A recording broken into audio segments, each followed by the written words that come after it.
ನೋಡ್ತಾ ಇದ್ದೀರಾ ಜನಸೇವಾ ಕನ್ನಡ ಟಿವಿ ನ್ಯೂಸ್. ಇಂದಿನ ಮುಖ್ಯಾಂಶಗಳಿಗೆ ಸ್ವಾಗತ. ಸಚಿವ ನಾಗೇಂದ್ರ ಅವರು ರಾಜೀನಾಮೆ ಕೇಳಿಲ್ಲ, ಸಿಎಂ ಸಿದ್ದರಾಮಯ್ಯರವರ ಹೇಳಿಕೆ. ಮಂಡ್ಯ ಕೋಮಲ್ ಕುಮಾರ್ ಅವರ ಅಧಿಕಾರ ಸ್ವೀಕಾರ.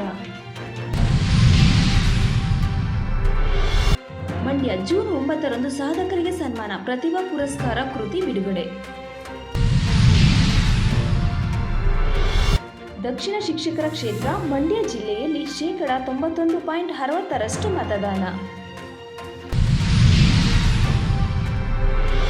ದಕ್ಷಿಣ ಶಿಕ್ಷಕರ ಕ್ಷೇತ್ರ ಮಳವಳ್ಳಿ ತಾಲೂಕಿನಲ್ಲಿ 601 ಶಿಕ್ಷಕರಿಂದ ಮತದಾನ. ಶಿಕ್ಷಕರ ಕ್ಷೇತ್ರದ ಚುನಾವಣೆಯಲ್ಲಿ ಬಹಿರಂಗವಾಗಿ ದುಡ್ಡನ್ನು ಹಂಚಲಾಗಿದೆ, ಮೋಸ ಅನ್ಯಾಯ ನಡೆದಿದೆ, ಹೋಟೆಲ್ ನಾಗರಾಜ್ ಅವರ ಆರೋಪ.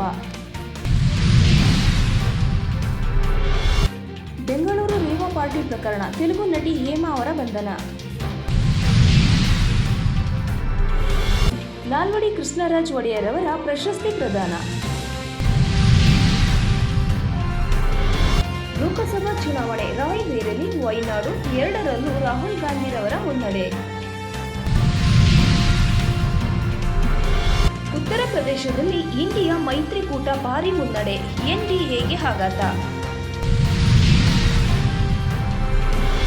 ಮಂಡ್ಯದಲ್ಲಿ ಎಚ್.ಡಿ. ಕುಮಾರಸ್ವಾಮಿರವರಿಗೆ ಭರ್ಜರಿ ಗೆಲುವು. ಕೋಲಾರದಲ್ಲಿ ಜೆಡಿಎಸ್ ಪಕ್ಷದ ಮಲ್ಲೇಶ್ ಬಾಬುರವರಿಗೆ ಗೆಲುವು.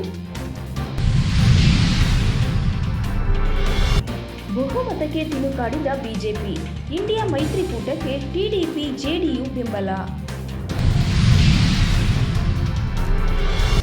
ಕರ್ನಾಟಕ ಫಲಿತಾಂಶ, ಕಾಂಗ್ರೆಸ್ ಸಚಿವರ 3 ಮಕ್ಕಳಿಗೆ ಮಣೆ ಹಾಕಿದ ಮತದಾರರು.